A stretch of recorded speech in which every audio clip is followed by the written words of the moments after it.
ஒண்ணு மட்டும் ஞாபகம் வச்சுக்க, போய் ஜெயிச்சுட்டதான் நினைக்காத. எப்பவுமே கடைசியில சத்தியம் மட்டும்தான் ஜெயிக்கும்.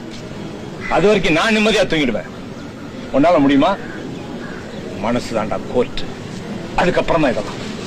தம்பி மயில் வாகனம் வெளிகட்ட இழுத்து மூடுறா. நாளைக்கு போய் பாருங்க, எழுதி வச்சுக்கோங்க. என் மேல பழி போட்டுட்டாங்க, நானே என் மக்களை கொல்வனா, கரூர்ல என்ன நடந்துச்சு எல்லாருக்கும் தெரியும். பேசலன்னா என் பேரை நான் மாத்திக்கிறேன். பேசுவோம்ல. என் மேல பழிய தூக்கி போடுறீங்களா?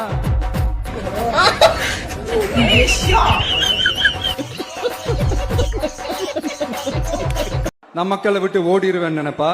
யாரு என்ன ஓடினாலும் நான் மக்களை விட்டு எல்லாம் ஓட மாட்டேன். பணமா ஜனமா அப்படின்னு கேட்டா என் ஜனம் தான் எனக்கு முக்கியம். Wait a minute. Who are you? Sir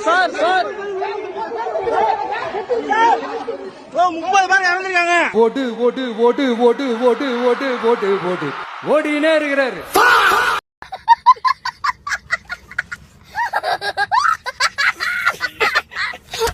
நமக்காக வந்திருக்கிற மக்களை காக்க வைக்கிறதுக்கு நாம் ஒன்னும் ஆதாயம் தேடுற அரசியல்வாதி எல்லாம் கிடையாது. மக்களுக்காக அரசியலுக்கு வந்தவன் இந்த விஜய். 27/9/2025 அன்று மக்கள் தலைவர் விஜய் அவர்களின் மக்கள் சந்திப்பு நடைபெறும் இடம் மற்றும் நேரம் கரூர் மாவட்டம் கரூர் வேலுச்சாமிபுரம் பகுதியில் நண்பகல் 12 மணிக்கும் நடைபெற உள்ளது. கரூர் ஈரோடு சாலை வேலுச்சாமிபுரத்தில் நாளை மதியம் 12 மணி அளவில் தமிழக வெற்றி கழகத்தின் தலைவர் அவர்கள் மக்களை சந்திக்க இருக்கிறார் என்பது தெரிவிச்சு. டைமிங் தான் மெயின். 12 மணிக்கு வரேன்னு சொன்னாரு. அட்லீஸ்ட் ஒரு 3 மணிக்கே இங்க ஆஜரா இருந்தாருன்னா கும்பல் கரெக்டா இருந்திருக்கும். கரெக்டா எல்லாமே வெளியே போயிருப்பாங்க, போக்கஸ் ஆயிருப்பாங்க. சாப்பாடாம இருந்தாங்க எல்லாமே. எல்லாம் பசியோட இருக்கு. என்ன பண்ணுவாங்க, கும்பல் நெரிசல மூச்சு நல்லா ஆயிடுச்சு. 10 மணில கூட்டம் வர ஆரம்பிச்சிருச்சுங்க. கூட்டம் ஆரம்பிச்சு யாருமே சாப்பிட போகாம தண்ணி இன்னி கூட இல்லைங்க. தண்ணி கொஞ்சம் தான் ஏற்பாடு பண்ணியிருந்தாங்க. தண்ணி குடிக்கல எதுவுமே. எல்லாமே தண்ணி குடிக்கும் டயர்ட் ஆயிட்டாங்க. எல்லாம் வர லேட்டா கும்பல் என்ன சேர ஆரம்பிச்சு. என்ன நீங்க ஏளனமா பேசுறீங்களா? என் மேல பழிய தூக்கி போடுறீங்களா? சட்டசபையில ஸ்டாலின் சார் நம்ம மேல திருப்பி விட்டு அங்க ஒரு அரசியல் செய்யறாரு. அதுக்கு என்ன அர்த்தம்? மனுஷன் போய் பேசலாம், ஆனா ஏக்கர் கணக்கில் எல்லாம் பேசக்கூடாது.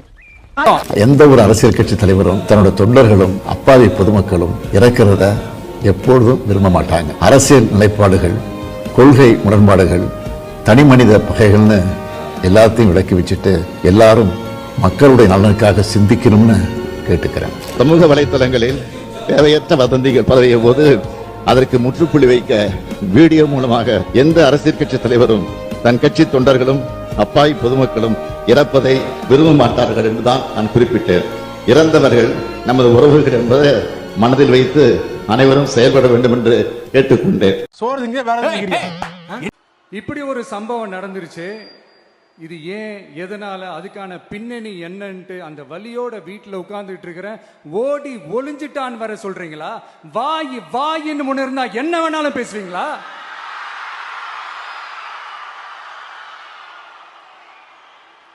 பார்ட்டி ஃபண்டுன்னு சொன்னவனை எடுத்தாங்க பாருங்க ஒரு ஓட்டம். யாரு ஓடுனா? அப்போ விழுப்புரம் கல்யாண மண்டபத்துல ஓடுனீங்களே அது மாதிரியா?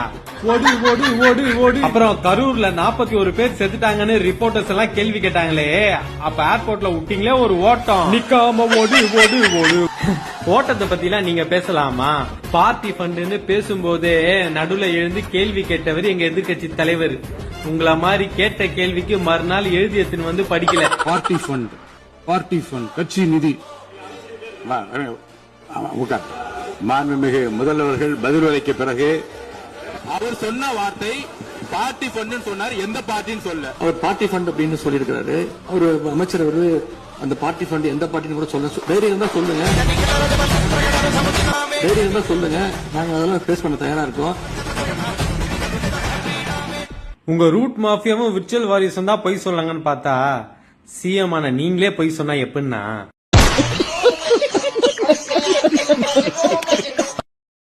உங்கள எவ்வளவு ஒருத்தனுக்கு கிடைக்க வேண்டிய வேலை என்னால கிடைக்காம போயிருச்சு.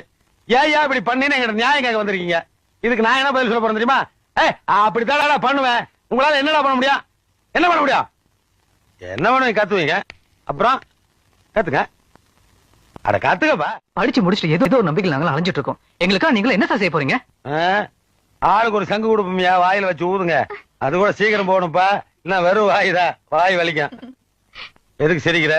அன்எம்ப்ளாய்டு பார்த்தா உனக்கெல்லாம் கூட இலக்கரம் போச்சா? சரி, நீ எம்ப்ளாய்டு ஆச்சே. எலெக்ஷன்ல ஓட்டுக்கு காசு கொடுக்கிற அந்த கலாச்சாரத்தை அந்த கல்ச்சரை அடிச்சு நொறுக்கி இருக்கிறோம். ருக்கோ ஜரா சபர் கரோ. சேலம் மேற்கு அவர் வந்து ஆல்மோஸ்ட் எல்லா இடத்துலயுமே வந்து 100% அமௌண்ட் கொடுத்தாரு. 2000 அமௌண்ட் கொடுத்தாரு. 100% அமௌண்ட் கொடுத்தாரு. 2000 அமௌண்ட் கொடுத்தாரு. ஊழல்லாம் ஒழிக்க முடியாது, அதெல்லாம் பிளட்டிலேயே ஊறி போய் இருக்கு அப்படின்னு சொன்னவங்க போய் ஒவ்வொரு கவர்மெண்ட் ஆபீஸா பாருங்க. ஒரு பைசா லஞ்சம் இல்ல, ஒரு பைசா ஊழல் இல்ல. தமிழ்நாட்டின் பல்வேறு துறைகளில் 5 லட்சம் ரூபாய் முதல் 30 லட்சம் ரூபாய் வரை லஞ்சம் பெற்றுக்கொண்டு அரசு வழக்கறிஞர்கள் நியமனம் நடைபெறுவதாக தாவேக்குவை சேர்ந்த வழக்கறிஞரை சென்னை உயர்நீதிமன்றத்தில் வழக்கு தொடுத்துள்ளது அதிர்ச்சியை ஏற்படுத்தியுள்ளது. ஏண்டா எங்களை இன்னமுமாடா நம்பிக்கிட்டு இருக்க? உங்ககிட்ட யாராவது லஞ்சம் ஏதாவது கேட்டாங்கன்னா கொடுக்க முடியாது சொல்லுங்க, நான் இருக்கேன் உங்களோட. விஜய் கட்சியில இருந்துங்க லாரியில டிராக்டர்ல மண் அடிக்கிறோம்னு சொல்லிட்டு விஜய் கட்சியில இருந்து பணம் கேட்டுட்டே இருக்காங்க. வந்து ராகுல்ன்ற பையன் வந்து டிவிகே கட்சியில இருக்காங்க. நான் வந்து புதுசா வந்து நிர்வாகத்துல வந்து உட்கார்ந்துருக்கேன், எனக்கு வந்து நீ பணம் கொடுத்தாதான் வீடு கட்ட முடியும் அப்படின்னு சொல்லிட்டு எங்களை 3 நாளா நான் மிரட்டுறாங்க. வேலூர் மாவட்டம் கனியம்பாடி பகுதியில் செயல்பட்டு வரும் செங்கல் சூளை உரிமையாளர்களிடம் மாமூல் கேட்டு மிரட்டியதாக தாவேக நிர்வாகிகள் மீது புகார் எழுந்துள்ளது. நான் சொன்ன மாதிரி அவங்களால ஓபனா சொல்ல முடியுமா? அந்த தில்லு இருக்கா, திராணி இருக்கா, ஒரு கிடையாது. ஏண்டா பார்த்தா கோவில் என்ன பேட் வேர்ட்ஸ்? சாரி மாமா. உண்மை சாரி கேட்பேன். இவனுக்கு ஒரு சீட் எடுத்து பாருங்க ஐயா, வெறும் பொய்யா சொல்லிக்கிட்டு தெரியலாம். அந்த கரூர் போலீஸ் எங்களை அலர்ட் பண்ணிருக்கலாம். ரொம்ப டைட்டா இருக்கு அப்படின்னு இல்ல எங்களுக்கு அங்கதான் லைவ் கிட்ட இருக்கு, அங்கதான் லைட் இருக்கு, அங்கதான் ஸ்பீக்கர் இருக்கு, பளிச்சுன்னு எங்க மூஞ்சி மாஸ் அப்படி தெரியணும் என்பதற்காக அந்த பர்டிகுலர் ஸ்பாட்டுக்கு வந்தது யாரு? காவல்துறை தடுக்கல.